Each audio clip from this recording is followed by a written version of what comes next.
இப்போது நாமெல்லாம் வந்து பார்த்திங்கன்னா சாதாரண உலகின் நண்பர்கள், ஆனால் பூ உலகின் நண்பர்கள்னு ஒருத்தவங்க இருக்காங்க. அவங்க மேலே கூட பயம் இல்லையாங்க சார்? அவங்கெல்லாம் நிலைவித்துவான்கள் ஆகிவிட்டார்கள் என்பது இவர்களுக்கு நன்றாக தெரியும் அல்லவா?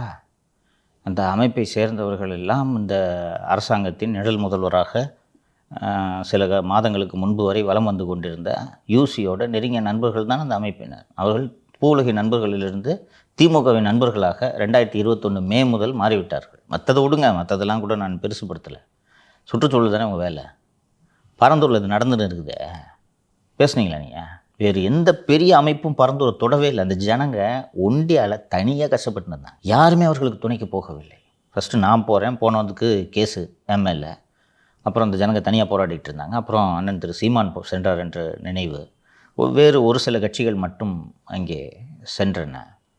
இந்த அமைப்பு போகவே இல்லை. அப்புறம் விஜய் போன பிறகு இதுக்கு பெரிய அளவில் ட்ராக்ஷன் கிடைச்சிது.